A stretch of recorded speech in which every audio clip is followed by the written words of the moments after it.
चरमपंथ और इस्लाम के जुड़ते रिश्तों से परेशान भारत में इस्लाम की बरेलवी विचारधारा के सूफियों और नुमाइंदों ने एक कॉन्फ्रेंस कर कहा कि वो दहशतगर्दी के खिलाफ हैं। सिर्फ इतना ही नहीं, बरेलवी समुदाय ने इसके लिए वहाबी विचारधारा को जिम्मेदार ठहराया। इन आरोप प्रत्यारोप के बीच सभी की दिलचस्पी इस बात में बढ़ गई है कि आखिर ये वहाबी विचारधारा क्या है। लोग जानना चाहते हैं कि मुस्लिम समाज कितने पंथों में बंटा है और वे किस तरह एक दूसरे से अलग हैं। इस्लाम के सभी अनुयायी खुद को मुसलमान कहते हैं, लेकिन इस्लामिक कानून, फिक़्ह और इस्लामिक इतिहास की अपनी अपनी समझ के आधार पर मुसलमान कई पंथों में बंटे हैं। बड़े पैमाने पर या संप्रदाय के आधार पर देखा जाए तो मुसलमानों को दो हिस्सों सुन्नी और शिया में बांटा जा सकता है। हालांकि शिया और सुन्नी भी कई फिरकों या पंथों में बंटे हुए हैं। बात अगर शिया सुन्नी की करें तो दोनों ही इस बात पर सहमत है कि अल्लाह एक है, मोहम्मद साहब उनके दूत हैं और कुरान आसमानी किताब यानी अल्लाह की भेजी हुई किताब है। लेकिन दोनों समुदाय में विश्वासों और पैगंबर मोहम्मद की मौत के बाद उनके उत्तराधिकारी के मुद्दे पर गंभीर मतभेद है। इन दोनों के इस्लामिक कानून भी अलग अलग हैं। सुन्नी या सुन्नत का मतलब उस तौर तरीके को अपनाना है जिस पर पैगंबर मोहम्मद 570 से 632 ईस्वी ने खुद अमल किया हो और इसी हिसाब से वे सुन्नी कहलाते हैं। एक अनुमान के मुताबिक दुनिया के लगभग 80 से 85% मुसलमान सुन्नी हैं, जबकि 15 से 20% के बीच शिया है। सुन्नी मुसलमानों का मानना है कि पैगंबर मोहम्मद के बाद उनके ससुर हजरत अबूबकर 632 से 634 ईस्वी मुसलमानों के नए नेता बने, जिन्हें खलीफा कहा गया। इस तरह से अबूबकर के बाद हजरत उमर 634 से 644 ईस्वी, हजरत उस्मान 644 से 656 ईस्वी और हजरत अली 656 से 661 ईस्वी मुसलमानों के नेता बने। इन चारों को खुलफाए राशिदीन यानी सही दिशा में चलने वाला कहा जाता है। इसके बाद से जो लोग आए वो राजनीतिक रूप से तो मुसलमानों के नेता कहलाए, लेकिन धार्मिक एतबार से उनकी अहमियत कोई खास नहीं थी। जहां तक इस्लामिक कानून की व्याख्या का सवाल है, सुन्नी मुसलमान मुख्य रूप से 4 समूह में बंटे हैं। हालांकि 5वां समूह भी है जो इन चारों से खुद को अलग कहता है। इन पांचों के विश्वास और आस्था में बहुत अंतर नहीं है, लेकिन इनका मानना है कि उनके इमाम या धार्मिक नेता ने इस्लाम की सही व्याख्या की है। दरअसल सुन्नी इस्लाम में इस्लामी कानून के 4 प्रमुख स्कूल हैं। 8वीं और 9वीं सदी में लगभग 150 साल के अंदर 4 प्रमुख धार्मिक नेता पैदा हुए। उन्होंने इस्लामिक कानून की व्याख्या की और फिर आगे चलकर उनके मानने वाले उस फिरके के समर्थक बन गए। ये 4 इमाम थे: इमाम अबू हनीफा 699 से 767 ईस्वी, इमाम शाफी 767 से 820 ईस्वी, इमाम हम्बल 780 से 855 ईस्वी और इमाम मालिक 711 से 795 ईस्वी।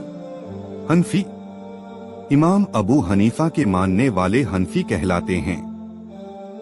इस फिक्र या इस्लामिक कानून के मानने वाले मुसलमान भी 2 गुटों में बंटे हुए हैं। एक देवबंदी हैं तो दूसरे अपने आप को बरेलवी कहते हैं। देवबंदी और बरेलवी दोनों ही नाम उत्तर प्रदेश के 2 जिलों देवबंद और बरेली के नाम पर है। दरअसल 20वीं सदी के शुरू में 2 धार्मिक नेता मौलाना अशरफ अली थानवी 1863 से 1943 और अहमद रजा खां बरेलवी 1856 से 1921 ने इस्लामिक कानून की अलग अलग व्याख्या की। अशरफ अली थानवी का संबंध दारुल उलूम देवबंद मदरसा से था, जबकि आला हजरत अहमद रजा खां बरेलवी का संबंध बरेली से था।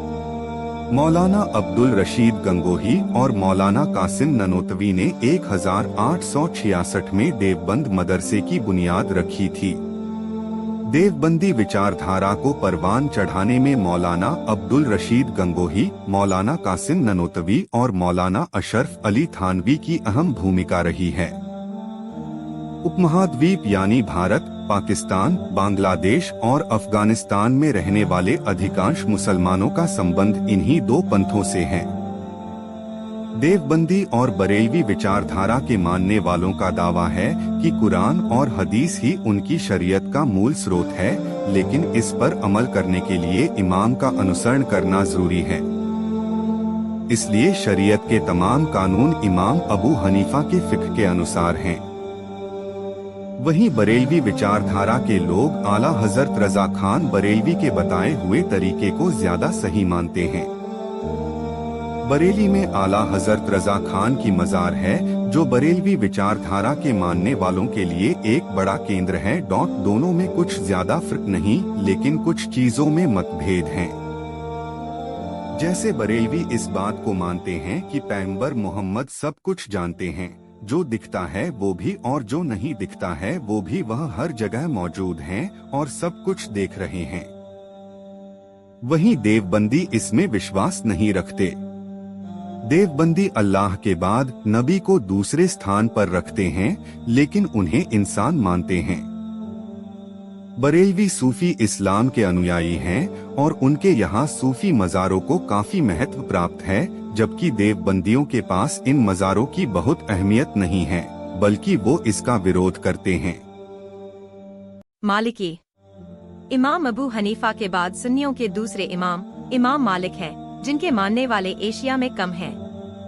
उनकी एक महत्वपूर्ण किताब इमाम मुत्ता के नाम से प्रसिद्ध है। उनके अनुयायी उनके बताए नियमों को ही मानते हैं। ये समुदाय आमतौर पर मध्य पूर्व एशिया और उत्तरी अफ्रीका में पाए जाते हैं। शाफी इमाम मालिक के शिष्य हैं और सुन्नियों के तीसरे प्रमुख इमाम हैं। मुसलमानों का एक बड़ा तबका उनके बताए रास्तों पर अमल करता है, जो ज्यादातर मध्य पूर्व एशिया और अफ्रीकी देशों में रहता है। आस्था के मामले में यह दूसरों से बहुत अलग नहीं है, लेकिन इस्लामी तौर तरीकों के आधार पर यह हनफी फिक्र से अलग है। उनके अनुयायी भी इस बात में विश्वास रखते हैं कि इमाम का अनुसरण करना जरूरी है। हम्बली। सऊदी अरब, कुवैत, मध्य पूर्व और कई अफ्रीकी देशों में भी मुसलमान इमाम हम्बल के फिक्र पर ज्यादा अमल करते हैं और वे अपने आप को हम्बली कहते हैं। सऊदी अरब की सरकारी शरीयत इमाम हम्बल के धार्मिक कानूनों पर आधारित है। उनके अनुयायियों का कहना है कि उनका बताया हुआ तरीका हदीसों के अधिक करीब है। इन चारों इमामों को मानने वाले मुसलमानों का ये मानना है कि शरीयत का पालन करने के लिए अपने अपने इमाम का अनुसरण करना जरूरी है। सल्फी, वहाबी और अहले हदीस। सुन्नियों में एक समूह ऐसा भी है जो किसी एक खास इमाम के अनुसरण की बात नहीं मानता और उसका कहना है कि शरीयत को समझने और उसका सही ढंग से पालन करने के लिए सीधे कुरान और हदीस, पैगंबर मोहम्मद के कहे हुए शब्द का अध्ययन करना चाहिए। इसी समुदाय को सल्फी और अहले हदीस और वहाबी आदि के नाम से जाना जाता है। यह संप्रदाय चारों इमामों के ज्ञान, उनके शोध अध्ययन और उनके साहित्य की कद्र करता है, लेकिन उसका कहना है कि इन इमामों में से किसी एक का अनुसरण अनिवार्य नहीं है। उनकी जो बातें कुरान और हदीस के अनुसार हैं, उस पर अमल तो सही है, लेकिन किसी भी विवादास्पद चीज में अंतिम फैसला कुरान और हदीस का मानना चाहिए। सल्फी समूह का कहना है कि वह ऐसे इस्लाम का प्रचार चाहता है जो पैगंबर मोहम्मद के समय में था। इस सोच को परवान चढ़ाने का सेहरा इब्ने तैमिया 1263 से 1328 और मोहम्मद बिन अब्दुल वहाब 1703 से 1792 के सिर पर बांधा जाता है, और अब्दुल वहाब के नाम पर ही यह समुदाय वहाबी नाम से भी जाना जाता है। मध्य पूर्व के अधिकांश इस्लामिक विद्वान उनकी विचारधारा से ज्यादा प्रभावित हैं। इस समूह के बारे में एक बात बड़ी मशहूर है कि यह सांप्रदायिक तौर पर बेहद कट्टरपंथी और धार्मिक मामलों में बहुत कट्टर है। सऊदी अरब के मौजूदा शासक इसी विचारधारा को मानते हैं। अल-कायदा प्रमुख ओसामा बिन लादेन भी सल्फी विचारधारा के समर्थक थे। समुदाय का दबदबा है। जैदिया। शियाओं का दूसरा बड़ा सांप्रदायिक समूह जैदिया है, जो 12 के बजाय केवल 5 इमामों में ही विश्वास रखता है। इसके 4 पहले इमाम तो इस्ना अशरी शियों के ही हैं, लेकिन 5वें और अंतिम इमाम हुसैन, हजरत अली के बेटे के पोते जैद बिन अली हैं, जिसकी वजह से वह जैदिया कहलाते हैं। उनके इस्लामिक कानून जैद बिन अली की एक किताब मजमउल फिक्ह से लिए गए हैं। मध्य पूर्व के यमन में रहने वाले हौसी जैदिया समुदाय के मुसलमान हैं। इस्माइली शिया शियों का यह समुदाय केवल 7 इमामों को मानता है और उनके अंतिम इमाम मोहम्मद बिन इस्माइल है और इसी वजह से उन्हें इस्माइली कहा जाता है।